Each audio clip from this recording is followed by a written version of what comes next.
Hello, everybody. This is the Damon Friedman Show, and we have an extraordinary guest here today.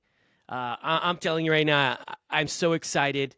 The reality of this technological advanced age where we're going to be able to connect with somebody clearly on a different continent is like mind-boggling. Today I have an incredible leader, a servant, an individual, a warrior that's boots on the ground right now in Israel. So we're here in Tampa, Florida, and this leader is in Jerusalem, Israel, right now. As many of you know, there's an incredible conflict. A horrific event occurred. We're going to get some updates from leaders that are, no joke, on the ground. Please welcome our extraordinary guest today, Mr. Michael Mistretta. Come on. Producer's going to have a little bit of a clap in the back for sure. Michael, how are you today? Perfect. Great to be here, Damon. Thanks for having me. And yes, I'm here in Jerusalem. Originally from Toronto, Canada, immigrated here, met my wife, got married here, Israeli Canadian citizen. We have 2 little boys. And we also lead this nonprofit called FIRM, Fellowship of Israel Related Ministries, really a network of nonprofits all across the country, working in all different sectors of society. How can we impact, move the needle? We have 72 different ministries and nonprofits that we work closely with, some that are working with Holocaust survivors or orphans or widows or disadvantaged young people, drug addicts. And that's what we do on a typical day. Obviously, with the crisis, we've all had to come together and say, man, how do we meet the greatest need in a timely fashion? And we've been amazed at what we've seen happening here recently. Yeah, Michael, this is so awesome. I love the fact that you're working as a collective. To hear that you're working with over 70 nonprofits in the area that from addiction to homelessness to, helping all different people of walks of life is incredible. Yeah. I'm very passionate about nonprofits coming together. I happen to be currently the chair of the Veteran Service Alliance, where it's many nonprofits working as a team, just like what you're doing, and we're making an atomic impact in the veteran space, the Veteran Service Alliance. So tell me, Michael, a little bit about how did you get to Israel? Like, what's happening? Because last time I heard, the United States was your home, right? So tell me a little bit about who you are and how you got where you're at. Yeah, well, my wife's actually from Tampa, Florida. She grew up in a Jewish home and never thought, she thought she was an all-American girl, never thought she'd move to Israel. Ended up studying abroad here in her early 20s. And really thought that was the extent of the experience, but started to just have a pull in her heart towards coming to Israel. And I think the fact that I moved here kind of maybe sealed the deal. She moved back and forth several times, but after meeting me, we were dating abroad. She came, we moved over to Israel. And I think for us, it's purpose, it's impact. I grew up in Toronto, Canada. But came out of a business background. I'd started an online advertising company when I was a teenager. I was 16 years old. I graduated high school. I was running a company, doing what I loved and making all the money in the world, and thought, man, I've achieved the American dream as a Canadian at 16. And I just thought there's got to be more to life than this. And that's when really the purpose, the meaning, seeing what was happening in Israel, really felt like I was really transplanted from my life in North America to being moved over to Israel. And it has not been boring. It's not an easy place to live. It's not an easy culture, not an easy context. But every day you live with such meaning and such purpose, especially in the last 4 weeks since this horrible massacre occurred on October 7th. We haven't gotten a lot of sleep, but we really feel like, wow, we're able to make an impact together as we work together, the collective. Really the whole is truly greater than the sum of the parts, and we can do more impact as we work together. No, that's great. Thank you so much for sharing that, Michael. And so it's your wife that's from Florida, right? She's from Tampa. Like she's from Tampa. She's from Tampa, right Florida. Here in Tampa, where we have our headquarters. Where I'm actually doing the podcast today. No, that's great. So you're the Canadian, she's the American. Somehow you guys met together, and now you're in Israel. But I also understand that she's a Boricua, right? Like she's half Hispanic and half Jewish, right? Half right? Ashkenazi, half Puerto Rican. It's the best combination. Yeah, that's right. Hey, that's what I am. I'm embracing it, man. That's what I am, a Puerto Rican Jew. Okay, so all right, let's let's get to the meat and potatoes. Throughout this podcast, for all of you viewers out there, we're with Michael Mistretta, who is the leader of Firm, doing incredible work. It's a collective nonprofits out there. I'm really excited to kind of get an update on what's really happening and how throughout this process, Firm is serving their community. So I'm going to be randomly asking you some questions that I think are very, very important for our audience and our listeners out there, right? Because they want to learn from you, Michael. Okay, we're going to get an incredible update. We're going to find out what's actually happening, but we really want to learn also from you, okay? So first of all, give us an update. It's been 4 weeks now with the conflict. What's happening? Give us like no joke, raw data here. Yeah, so I'll just kind of walk you back. October 7th, I woke up in my home in Jerusalem to the sound of sirens. And that's not, typical. Some places in Israel, you get more rockets, more sirens. Jerusalem's pretty far from Gaza. We don't have that happen often. Not just was it one siren, it was nonstop sirens for basically half a day. So people were in bomb shelters. What's going on? We're looking online. We're hearing maybe there's been an infiltration of terrorists. That seemed impossible. 10, 20, maybe 30, maybe 50. We find out later over 2,500 terrorists came into Israel. They came through paragliders. They came through the sea. They came through breaking through the border wall. 2,500 terrorists.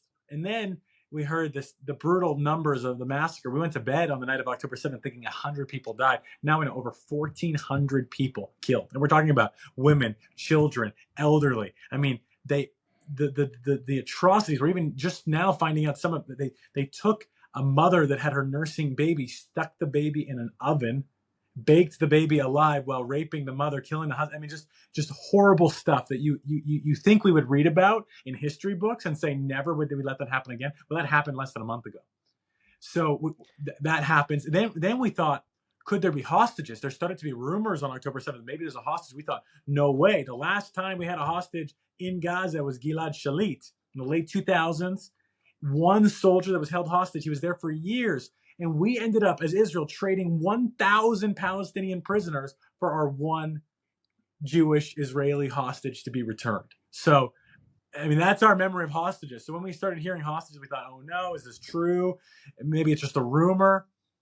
I remember on October 7th when I read the news report that said they had found a baby crying in his crib with no parents there. And I just remember my heart sank. I thought, oh no, they have hostages. Now we thought maybe 10, maybe 20 hostages. Now we know over 240 hostages. 240 is the current number of hostages. There's already been 5 that have been rescued, released in different ways. 1 that's found dead, and we still have another 240 that are unaccounted for that are being held by Hamas in Gaza. So that completely changed our world. We woke up on October 8th, the day after, really with the feeling of what I can describe as nothing short of post 9/11 shock. I mean, here's what you got to think: 1,400 people, 3,000 Americans were killed on 9/11. Well, in the context of per capita, what that looks like for America, that's actually less per capita than what happened in Israel. In Israel, 1,400 Israelis dying in a population of 10 million. That's like 40,000 Americans being killed in less than 72 hours.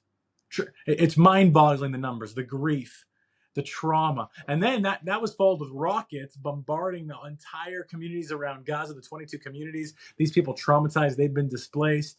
And now we've seen the escalation pick up the northern border with Lebanon. We've had attacks from the Houthis in Yemen. There was an aircraft that invaded Israeli airspace this morning from Eilat. There have been missiles fired from Yemen. So literally on the north and on the south and then Gaza on the west, we're experiencing a war now on 3 fronts. Wow.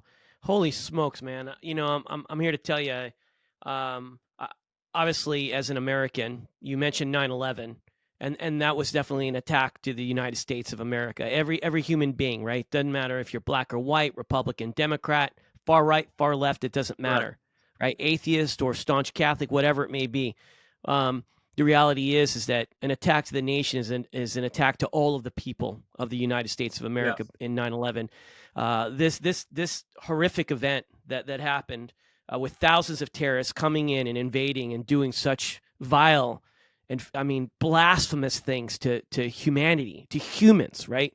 You talked about the raping of the mother and baking the child. It's like, who are these animals, right? It reminds me very much the way when I was serving Many of you do know I served 20 years in the military, first in the Marine Corps, and then I crossed over in the Air Force Special Warfare as a Special Tactics officer, and I've seen firsthand the atrocity of war. I can remember, driving by a village with all of the mothers just crying and throwing the sand, over their head as literally we were driving by, and we could see not just the men that were trying to defend the tribe, the area, the village, but also the children, and they're all hung and their bodies are burnt, right? And some of them were decapitated. So I can understand and really appreciate what you're dealing with in some capacity, but really, but in many ways I'm not, because I went into the war and I was extracted out of that war and I went back to the U.S. You, my friend, are surrounded, and you're receiving missile fire, you're receiving attacks from every different direction, and it's definitely about survival. Some people would say, well, wait a second, look at what's happening with Israel. Look at what they're doing right now in Gaza. Well, the reality is that you have to defend your position, and unfortunately, violence is involved. It's just the way it is. So I appreciate you sharing your current situation and the different attacks. How right now is Israel responding? Tell me from your perspective. Are they moving the needle? Are they accomplishing their mission? Is it more difficult than people anticipated? How is the support? Go ahead, Michael. Yeah, there's so much context and history that needs to be understood, but just if I could paint it in short, Israel gave the Gaza Strip back to the Palestinians in 2005. It was very controversial. They had to pull out thousands of Israelis that were living there, gave over homes, gave over villages, all in the name of peace. So when we look at Israel-Palestinian conflict in the greater context, I mean, Gaza was supposed to be the experiment. Gaza was the experiment. This is where it was supposed to work. So Israel pulls out in 2005, gives over the land completely to the Palestinians. Beautiful real estate right on the Mediterranean Sea, could have been turned into a beautiful tourist destination, had beautiful businesses, etc. Of course, Hamas is elected to power in 2006. In 2007, they murder and assassinate all the other parties. I mean, imagine if that happened in America, okay? Imagine if the winning party killed all the other parties, pushed them off buildings, assassinated them. And then they take over as a terrorist organization. They take all the funds designated for the Palestinians that are living in Gaza, and they take that and they start building terror tunnels over 500 kilometers. We're talking like 350 miles of terror tunnels under Gaza, some up to 70 feet under the ground. They're taking water tubes the UN put in to run water to the people of Gaza, and they turn those into rockets. I mean, these rockets, now we have over 8,000 rockets fired into Israel just this time around. And this happens every couple of years. So now they've crossed the line. Now it's not just rockets, and we're protected by the Iron Dome. Thankful to America for their billions of dollars they're lending us, because every single missile we shoot to take down one of the rockets of Hamas costs $50,000. So that puts that in comparison. But how is Israel responding? I mean, Israel has just said, we can't keep doing this. We've now dealt with 22 years of terrorism, and we handed them the keys to the country. So they said, now, we have to deal with this at the core. You want to help free the Palestinians? You want to help free the Israelis? We got to free them from Hamas, because right now Hamas is siphoning all the support. They're causing these people to live in a terrorist-run state. Doesn't care for them. Doesn't value them. Even one of the heads of Hamas said on news today, he says, "We take care of Hamas. The UN takes care of all the other people, all of our other citizens that are refugees. The UN has to take care of. But of course, we'll steal from them as well." So Israel's responded immediately, called up our largest reserve call ever. 300,000 soldiers called up in less than 24 hours. Assembled them all along the border with Gaza, also on the border of Lebanon as well, because we had Hezbollah in the north that's also attacking. And it took a few weeks, but Israel began its ground operation last Friday night. They didn't begin it. Everyone thought it was going to be a major ground operation. They began very carefully. Now, why? They realized Hamas knew they were going to do a ground operation, and they had set booby traps all along the border.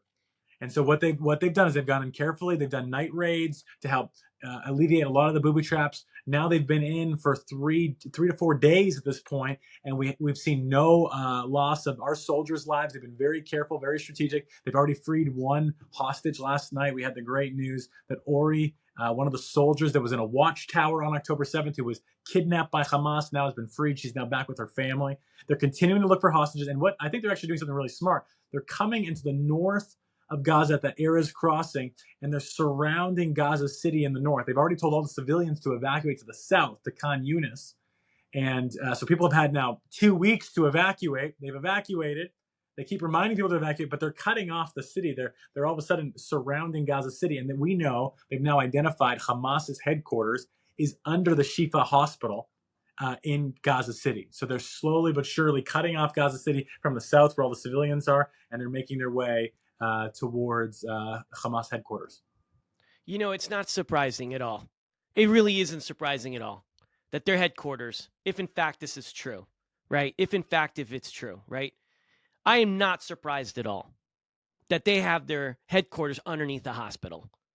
I mean, that's typical terrorist, strategic, tactical maneuvers, right? It's like, we're using humans as shields, right? Yeah. They're cowards. It's ridiculous. It's like, well, they know we're not going to bomb a hospital, right? All over the news, you saw what had happened, right? Hamas fires a missile. It's misdirected. It's derelict, right? Derelict for duty, doesn't go to its destination, and literally, like, it lands, it hits the hospital, and then everybody wants to blame the Jews. Everybody wants to blame the IDF, right? It's so interesting how ironic that is. We have such a media war happening right now. Everyone wants to be first to the news. The problem is, what do you do when there's two entities fighting a war, and one of them goes by the Geneva Convention, goes by the rules of war. The other one is a terrorist group that doesn't. Obviously the one that doesn't have those rules is going to have a tactical advantage. They can lie about their numbers. They can fire and target civilians. And that's the challenge we have when you're comparing Israel to Hamas. You're not comparing apples with apples. You're comparing a healthy fruit with a rotten fruit. It's two completely different things. And it's so important that we really look at where we're getting our news and our media from. And I know that a lot of people ask that question, like, well, what do you do with these innocent civilians in Gaza? And I'll tell you, my heart breaks. My heart breaks. But at the end of the day, the best thing for the people of Gaza is for Hamas to be done with, because they're not only causing their people to die, but they're causing their life to be a living hell. And so sometimes you have to do the hard thing. I mean, on the surface level, everyone's like, ceasefire, ceasefire, ceasefire. Can you imagine if the day after 9/11, people were like, wow, we're going to go talk to the U.S. and say, we need a ceasefire. Ceasefire. Like right now, we've been attacked we're at war. We're now fighting a war against evil. And if we just let a ceasefire happen, basically we're putting a Band-Aid over the solution. And the very next time, maybe it's another year, another 2 years, we're going to let them come in again and kill our children again. And so there is this decision where Israel's have to really draw a line in the sand and say, we're gonna try to take this out at the root level. So something that you shared earlier on is that you. I love what you shared a little bit earlier. It just kind of I recalled here is the heart for Palestinians. Yeah, when you said that's like, it's not about, this war isn't against about a war against Palestine. It's not. It's not. It's the war is against terrorist groups. I'd like to say groups, because many of them are involved right now. Hamas is in the lead. They're the ones that are doing it, but there's a lot of support going on around the world from other terrorist organizations. But what you shared is something about Palestine. The other day, I was at my son's race. By the way, he's just crushing it out there. So is my daughter. But anyway, okay, great runners. But one individual was wearing Free Palestine T-shirt. I couldn't help. At first, I was angry. I'm like, do you even understand what's going on over there in Israel? Right? Like, Free Palestine. What are you talking about? Who are the, over 1,400 innocent human beings that were attacked, right? But then all of a sudden, it just dawned on me, right? Like, we're all equal, my friend. We really are. Doesn't matter where you come from. Doesn't matter what your skin color is. It doesn't matter what your religion is. We're all equal under the eyes of God. That's just reality. I believe that to be absolutely true. Yeah. And God loves Israelis just as much as He loves Palestinians. Yeah, right. yeah. And So good. which is interesting is this is going to be mind blowing for all of you listeners out there. You know that I'm a person of faith, and check this out. God loves the terrorists just as much. And you may go, what are you even talking about? What are you even talking about? What are you saying? God loves us. He just doesn't really. He loathes the actions of the terrorists. And there is Yeah. judgment. There is justice out there, right? There's ramifications for the actions that you take. I'm going back to Palestine because this is my question is this, because my heart is for Palestinians. They really are. Not just for Israel. My overall heart is Israeli, right? Of course, because I'm 50% Ashkenazi Jew, but I'm really on the side of what's right and what's just. Yeah. When Israel comes in or routs Hamas, right? And I hope that they do. I hope they take every terrorist out. Like, I hope that they do, right? What is the plan Yeah. for Gaza? What's the plan for Palestine? The Palestinians, like, what is the plan right now? What's being projected? What's being communicated? Give me a little bit of what you're hearing out there. Yeah, this is one of the hardest questions to answer, and it's the one U.S. President Biden asked our Prime Minister Benjamin Netanyahu. What are you going to do? And I don't know that we have a good idea right now. What we've said at this point is once Hamas is eliminated, hopefully there will be another security government in place to kind of assemble some sort of semblance. Hopefully, it's not going to be Israel having to step in. That's not really in Israel's interest. Israel just wants the Gaza Strip to be a place that's not trying to attack Israel. That would be enough for us at this point. And so it is a challenge. It's something that needs to be looked at and considered. And honestly, the challenge really is Hamas is really just a puppet for Iran. What you see with Hamas is funded, 90% of their budget is funded by Iran. Hezbollah as well, up in the north. Hezbollah is like Hamas on steroids. They have way more supplies and equipment and weapons. They have way more precise targeting. If we really get into a war with Hezbollah, we see that happening. Now we also see the Iranian-backed Houthi terrorist group in Yemen now starting to fire rockets. So what's the common thread? The common thread is not Hamas. The common thread is Iran. And Iran has expressed that they want to kill Israel and they want to kill the Jews, and they're working on a nuclear bomb in order to eliminate and exterminate the Jewish people. This is stuff they talk about quite openly. I know in America this becomes very political, but in our region of the world, this is just an obvious fact. You ask someone in Saudi Arabia, what would Iran do with a nuclear weapon? Their eyes are set on Israel. And so this is a greater regional conflict that we see kind of unfolding before our eyes. Now we see two American U.S. aircraft carriers in the Mediterranean, two of the largest aircraft carriers. We have one U.S. command and control ship in the Red Sea, trying to deter Iran and maybe Hezbollah from getting too involved in the conflict. We already see U.S. Troops in Syria. I read yesterday over 30 attacks from Syrian Iran-backed rebels firing at U.S. troops, and the U.S. is now exchanging fire. So I don't know if the U.S. wants to be involved in this conflict, but the U.S. might be being pulled in one way or the other. Well, we all know that Israel is a critical strategic place area within the Middle East. They're the only democracy that's out there, and they fight for freedom. They really do.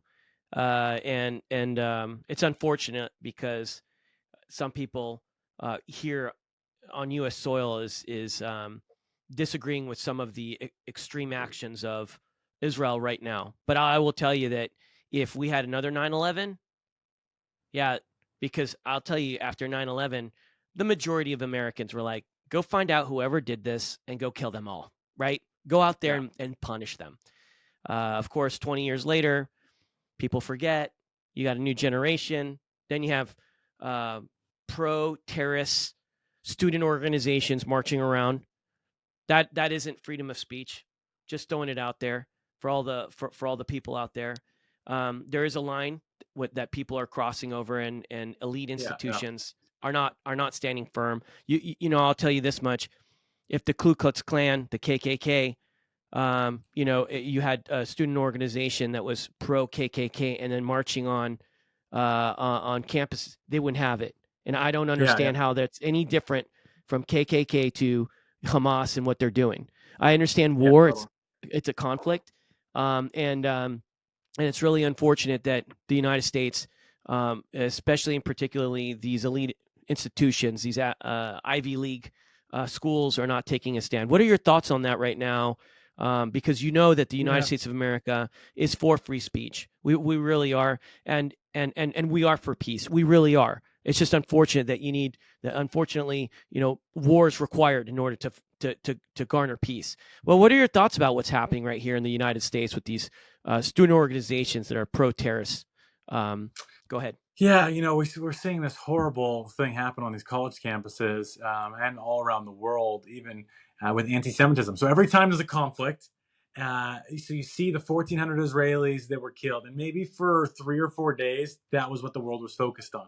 But very quickly, as Israel starts to retaliate, you start seeing the death toll on the Palestinian side go up. Now, can we really trust those numbers fully? They're coming from Hamas. They put their terrorists in lump sum with the numbers of civilians, so it's really hard to discern. But regardless, any single Palestinian civilian, non-combatant, innocent that dies, it's a tragedy. It's a tragedy. But at the same time, is the answer not to go to war, but to continue to have a ceasefire that perpetuates more terrorism? Because what's doing the worst evil? Dealing with evil at the root source, or allowing evil to continue while knowing the true evil that they're capable of.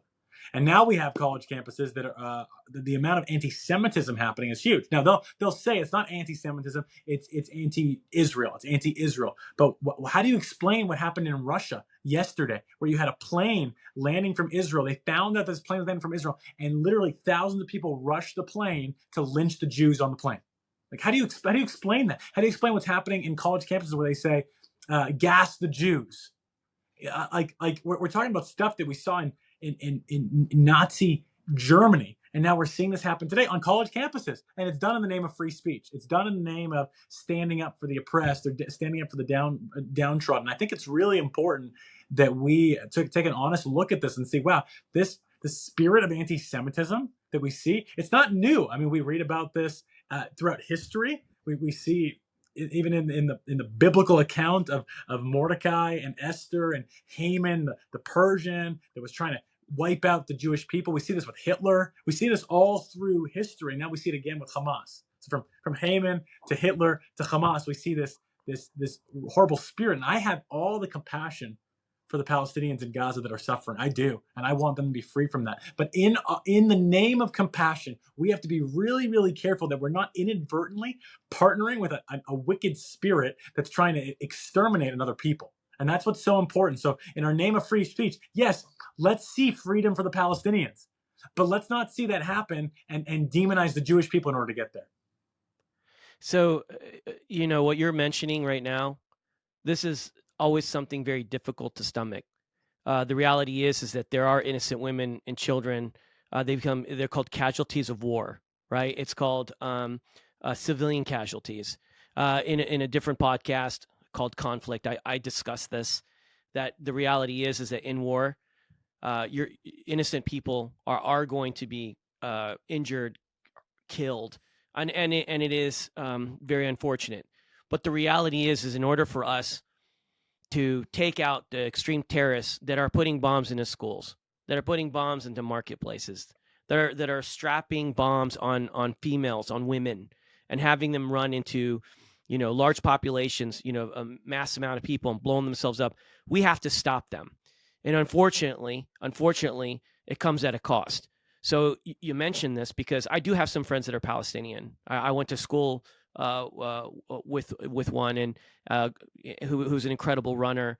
And I read some of his posts, and so he also says free Palestine. I can only imagine how he feels right now about his family or his friends or his acquaintances or people that he knows that are Palestinian that live in the Gaza Strip that have been injured because of the conflict between Israel, IDF, and Hamas, right?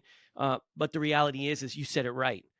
Are you gonna do a ceasefire so that you can dance with the devil, right? Like, is that really going to accomplish the mission? We both would agree that a ceasefire, if that would actually accomplish the mission, where we would actually end violence in the Gaza Strip, that Hamas would no longer do what it is that they're doing, then it would be worth it.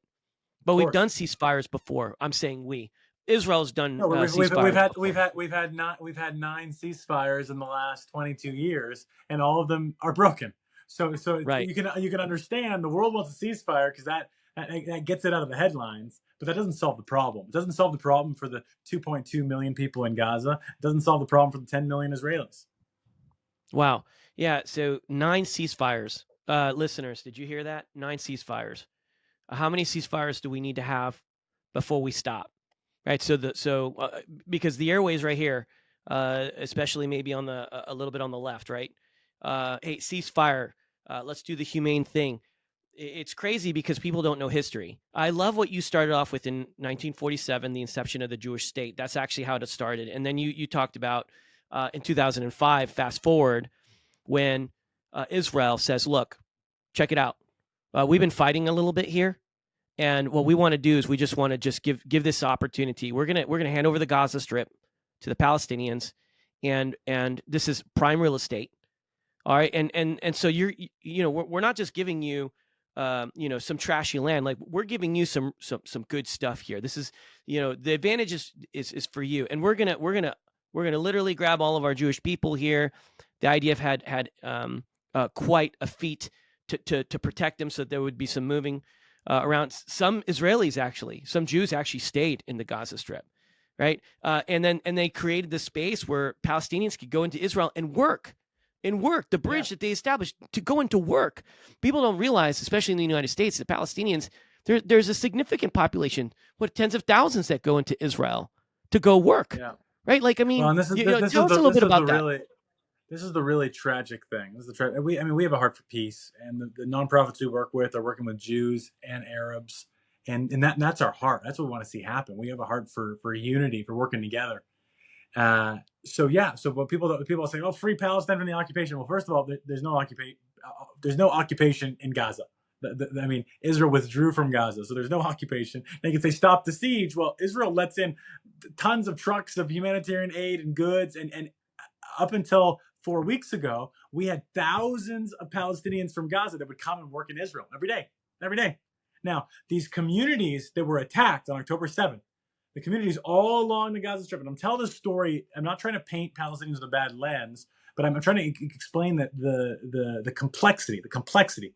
These communities, I heard one community, they had a gardener who was a Palestinian from Gaza. He would come in with a work visa, and for 20 years, he was their gardener. He would come, he would take care of all of the gardens on the kibbutz. Well, we later found out that the way Hamas got the intel in who lived where and how many kids were in what house and which houses were vulnerable was because of this guy. Now, I don't know if Hamas threatened the guy. I don't know if the guy was, cooperative. I don't know what happened. But I'm hearing on the news, and I've heard firsthand stories from people saying, man, we believed that there could be peace. We believed that we could be friends. And now we're struggling with that because the very person we trusted with our families, we let into our homes, now that information was used against us. So again, it's so complicated. You can say online, you're reading the news, wow, Israel should just let in aid. But the reason Israel doesn't let in aid is because the last time aid was let in, it was stolen by Hamas and it was used as weapons that killed our kids. So how many times are you going to keep repeating the same problem before you actually start really addressing it? That's the complexity. So I just encourage everyone, before you comment online or post something or say, Israel should do more. I mean, you have to understand, now Israel's saying, hey, we want to let Palestinians from Gaza work in Israel, but because of Hamas, we can't really trust that to happen. So this is gonna affect that for the foreseeable future. There's not going to be Palestinians. So now they have thousands of Palestinians out of a job. Is that Israel's fault, or is that because Hamas decided to create a massacre and that now has ruined the lives of thousands of Palestinians and their livelihoods? So, very interesting statement that you're making, and I completely understand. When we were out in Afghanistan, a lot of locals, the Taliban would come on in, the extreme terrorist organization at the time would come on in, and they'd threaten their whole family. Hey, so we have a special forces team that's going out there, right? We're with the tribe, tribal leaders. Hey, let's get some electricity going. Let's get some plumbing going. Let's get some water flowing. Let's get some medicine going. Let's help you, agriculturally. Let's help you be self-sustaining so that you're not influenced by terrorist organizations. Then all of a sudden, right, because there's not a lot of work out there in Afghanistan, especially in remote places, and so Taliban will come on in and go, hey, listen, we'll give you X amount of dollars if you tell us where the GI Joes are. Right? If you just tell us when you're meeting with them and all that. No, we're not. Depending on who they are, right? Depending on where their financial status is or their situation. Yeah. You know, they may say yes, they may say no, right? But what? Let's just say they say no, and then all of a sudden, the terrorist, puts a AK-47 on, puts the father down on his knees, puts the AK-47 on his head, and the wife and the children are watching, and he says, "I'm not telling you where GI Joe is. I'm not going to tell you where the Special Forces team is. I'm not going to tell you where the U.S. forces are." And then all of a sudden, he grabs one of the children. He grabs the son, which we know in the Middle East, those are the treasures of the future, right? They value boys more than they value the women, unfortunately, right? So then all of a sudden he's gonna pull the trigger. Dad goes, he freaks out. That's a different story. You want to shoot me, that's one thing. You want to shoot my kids, that's a different story. That's a different story. And I can literally see Hamas coming in, right? And Yeah. this one individual, this Palestinian, and the real question is what was his price? Let's just assume that that's a true statement. Let's just assume that that's Yeah. what happened. But I also want other people to understand the reality of the situation. That here he is, here's this terrorist organization comes on in, and most likely that's one of the two things happened, right? The third is that he had an allegiance to Hamas, and he had this plan all along to befriend everybody, to garner the trust and confidence, to gather all the information, which we call intelligence. And then when Hamas came in, it's like this is the landscape right here, right? So I can understand the violation, right, of trust. But in reality, a lot of times terrorist organizations will come on in and threaten your life. And Of if you course. don't accept, then threaten the children's life. And then you know what he does? If you still say no, he shoots your children. He shoots the wife. Yeah. He shoots everybody. And then eventually you're like, well, Yeah. I'd rather be alive and my family be alive than to have to deal with this, Yeah. right? So then they divulge the 100%. information. I'm just saying, so let me hand that talking stick back to you. Yeah, no, it's such a challenge. And I say that not to. I think it's so important that we don't look at this situation one-sided. And I have a lot of friends who are like, why doesn't Israel just go and bomb the Gaza Strip and just take out all the Palestinians? And I'm like, well, you just don't understand the difference between Palestinians and Hamas. A region of 2.2 million people. I mean, I don't know how many terrorists. Maybe let's say there's 500,000 terrorists. You're still talking about 1.5 million, 1.6, 1.7 million people. And how do you deal with that? And it's not black and white. It's not like terrorist, non-terrorist. There's every level of degree of terrorist sympathizer, terrorist collaborators. People that really can't stand the terror. So it's so complicated. That's why it's so important as we look at the situation. We understand Israel doesn't have something against Arabs, and we don't have something against Palestinians. Really, truly, we're responding to an attack that happened and to almost 20 years of terrorism that has occurred. And now Israel has the backing. Look, from our own country, Israel's saying, "Hey, we need to go in and we need to get rid of Hamas for good. We can't live under constant rocket fire year after year after year." Once, twice, 3 times around. Now the 10th times has been escalated. We really need to deal with this. Wow. Yeah. It's so true. It's a very complicated situation, and I try to look at both sides. Obviously, I have my position, I have my perspective, but I'm constantly wanting to present all sides and potentially, why things are difficult, right? So I really appreciate that. So Michael, while you're out there and you're trying to find, you're trying to continue to serve Israel, and you're trying to continue to serve your community. How is your organization firm? How is your organization serving in this capacity during this horrific time? Yeah, thanks, Damon. So we immediately opened up an emergency crisis response fund, and because we are part of this network of 72 different nonprofits, we can really look nationwide. We're looking across the country. Where's the need? Where's the need? And we quickly honed in on 3 areas. One, we really need to help evacuate and relocate displaced families. So we had immediately almost 100,000 people all along the Gaza envelope, 22 municipalities that had to leave. I mean, their homes, a lot of their homes destroyed, gunshot holes. They were, for 72 hours, they were in their bomb shelters, hearing machine guns outside their window, terrorists yelling Allahu Akbar, killing people, bodies in the street. So they're traumatized, the ones who survived, and they need to get out. Now we've seen an escalation on the northern border with Lebanon. So we've seen hundreds of thousands of others who have now evacuated from the north. So the south's being evacuated, the north's being evacuated, everyone's moving into the middle. And we, as an organization, we're now hosting almost 1,500 displaced people, about four or Wow, five that's hundred incredible. yeah, well, 400 to 500 families. We're like housing them, feeding them, and doing activities with their kids. It's at 6 different locations across the country.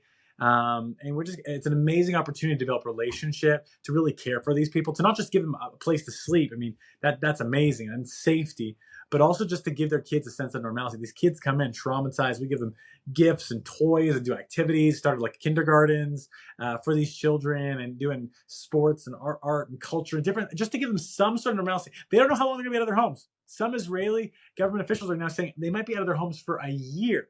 So we're just trying to care for these families. And then we said, okay, not just that, we also want to help with emergency food and water for those in need. There are those still living in the city of Ashkelon. They're living in their bomb shelters. A family of 5, family of 6, living in a bomb shelter the size of maybe half an American bedroom. And you have a family of 5 living there. They have to all sleep in the same room. Why? Because there's rockets nonstop. And these rockets, I know we have the Iron Dome, but these rockets are hitting. The rockets have already killed several people in this conflict. They've destroyed several homes, direct hits. So we've opened a feeding center in the center of the country. We're doing 2,000 hot meals a day distributed out across the country. Now we're doing this week, we're doing 1,500 grocery boxes.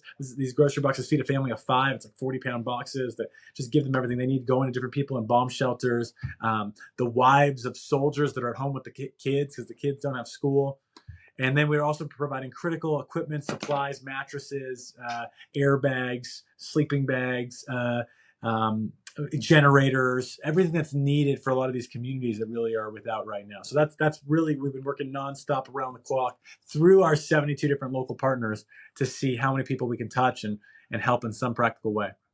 Wow, that's incredible, Michael. That's, I know that your organization is a faith-based organization. I love it when I see organizations put action to their words. I'll tell you that the fruits of your labor are very, very evident. It's one of the reasons why you're on this podcast, because you're a world changer. That's what you are. People always ask me, what does it mean to be a world changer, Damon? You travel around the country, you're a professional speaker, right? You're motivating people to do something. I'm motivating people to action, right? Yeah. Action. That's what we need now in the world. We got too many people talking. You got all these athletes talking, politicians talking. You've got these, high-end CEOs talking. Everybody's talking. Even people on social media, they're just talking. Nobody's doing nothing about it, right? And so you Yeah. got world changers like yourself, and I encourage and challenge every human being wherever I get an opportunity. I challenge them to go out there and be an unstoppable force for good. And how do you do that? You become a world changer. How do you become a world changer? It's pretty simple, audience. Listen to this. By making an impact one life at a time. As soon as you make an impact in one life, you are now on your way to become a world changer, because then there's 2, then there's 3, then there's a dozen, then there's there's 100, then there's 1,000, then there's tens of thousands. And so here we are, Michael, right here, who's doing an incredible job. Man, what an impact that you're making. And I'm so honored to have you here on this podcast, on the Damon Friedman Show, a Force for Good podcast. Michael, we have just a few more minutes. I'm going to have you back on the show because I really want to highlight your organization. You just blew me away with the awesomeness. I knew you were doing great work. You got on the show because my creative manager's like, I know this dude. He's in Israel and he's a world changer. You got to get an update from this guy. And so here you are. What an incredible update. I want to have you back on the show, and I want to talk more about your organization and garnering the support. As we're counting down with a few minutes left for this update, can you please just share about where people can go to learn more about Firm, all right, and how they can support your organization, and what is your objective right now moving forward? Like what's going on? Tell the listeners, tell the audience right now, not just about your organization on how to support, but what's your objective? Because we love supporting organizations that are no joke in the grind, right, and are changing the world. Go ahead, Michael. No, thank you for sharing that. I love you. I love what your definition of a world changer too, just impacting one life at a time. I'd say that's really what sets a world changer apart from someone who's not yet a world changer. is just looking for the opportunity to change someone's world. You might not be able to change the world, but you can change someone's world. You really can. And that's what we've been trying to do the last month is, man, how can we help? And I was talking earlier to our team today, and I said, we identified these 3 areas that we wanted to do: evacuate and food and supplies. We stumbled into the way to do it. Someone ended up donating a hotel to us. We're like, great, let's fill it with 500 people. And then someone's like, can I donate a concert? And can I donate activities for the kids? Like, so people get inspired when you start actually taking action. And for us, like you said, we're a faith-based organization. We, as we're followers of Jesus, he says one of the great commandments to love your neighbor as you love yourself. So that's what we're trying to do, is trying to love our neighbor. And Jesus actually goes further. He says, love your enemies. So how do we care for Israelis? How do we care for Palestinians? How do we care for all people in this conflict? I think that's going to be part of the healing that happens in our culture. And so we do have an emergency crisis relief fund. 100% of the donations from this fund go to hurting families that have been affected by the crisis. It doesn't pay our salaries, doesn't cover our budget, any of that. 100% of it goes on the field to families who are hurting. You can find out more about that on our website, firmisrael.org. We also have a lot of people of faith that are saying, how can I be involved practically? And so we rolled out this prayer movement called Pray for Israel by Name, and we're praying for hostages. So there's 240 hostages. We have all the names on our website. And maybe you're a person of faith or not a person of faith, but I think it's important that we're remembering the stories of these people. And for those of us who have faith, saying, hey, let's pray for these people. So we're encouraging people to write the name of one of the hostages on their hands and just to remember to pray for that hostage by name. We've already seen now 4 that have been released, 1 that's been rescued. And we're praying, believing more are going to be rescued. And then maybe you're also sitting at home and you're saying, man, I've got young kids. How do I talk to kids about a war? I don't know. I don't know how we talk to kids about a war. But we wanted to give a practical way for kids to get involved in what's happening. And so we launched something called Coloring Hope. You can go to coloringhope.org.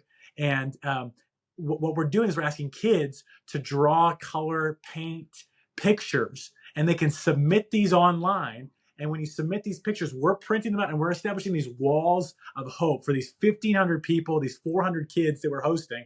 We're going to show them love, prayers, notes of encouragement, pictures from children around the world. And I just believe children ministering to other children, it's going to kind of disarm some of the trauma that we've seen and experienced. All of this can be found on our website, firmisrael.org. All 3 things, the Pray for Israel by Name, Coloring Hope, the Emergency Crisis Fund. But these are just practical ways. As you're sitting at your computer, you're reading the news, you're like, man, how do I get involved? We're trying to make it easy for you to get involved. Yeah, so this I'm telling you, we're so excited. I just want you to know that I'm personally going to be supporting your cause. We're passionate about what you're doing. We're passionate about your service, and I am just so grateful that I have another brother out there that is that boots on the ground in the grind, not afraid. For all you listeners out there, you organizational leaders, company leaders, nonprofit leaders, faith-based leaders, whatever it is, right here, this is war. This is war right here. This is what it's about. This is what it's about, right? When a disaster happens, there are only very few people, men and women, that actually run toward the fire, right? Whatever that fire looks like. I remember being boots on the ground on many catastrophes. I remember going to Haiti as a nonprofit leader after the catastrophic event, the earthquake, literally consuming so many people into the earth and leaving so many orphans out there. I know what it's like. We ran toward that fire. We ran toward it. Whenever in Afghanistan there was a firefight, we ran toward that fight. So here we have Michael, right? And many people would run away. Many people would jump on a plane and go to a safe space, right? A safe spot, right? A safe wherever.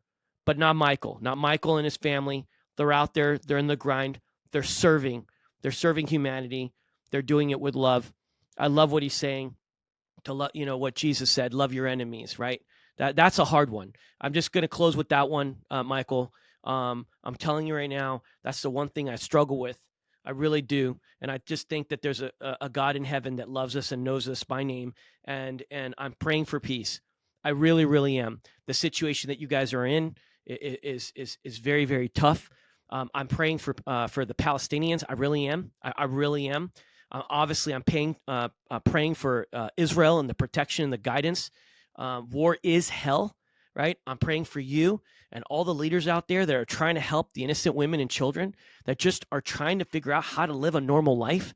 So, Michael, thank you very much. I'm looking at your website again. Tell everybody what your website is, and Yeah, and then firm just go ahead. Yeah, perfect. Firm, FIRM, Israel.org. Okay, firmisrael.org. I Thanks so much appreciate for you, having me, Michael. Damon. Yeah, Michael, Really a you're an privilege. incredible leader. Thank you so much for what you're doing. You inspired me today to be a better man and to be a better leader and to be a better warrior. May God bless you, your family, and all of your endeavors.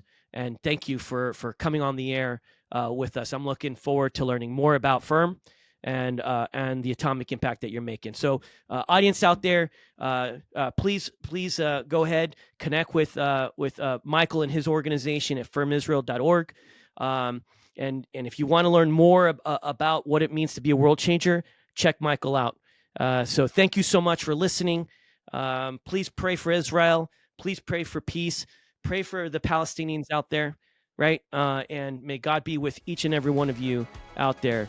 May the commander of the universe be with you, and Godspeed.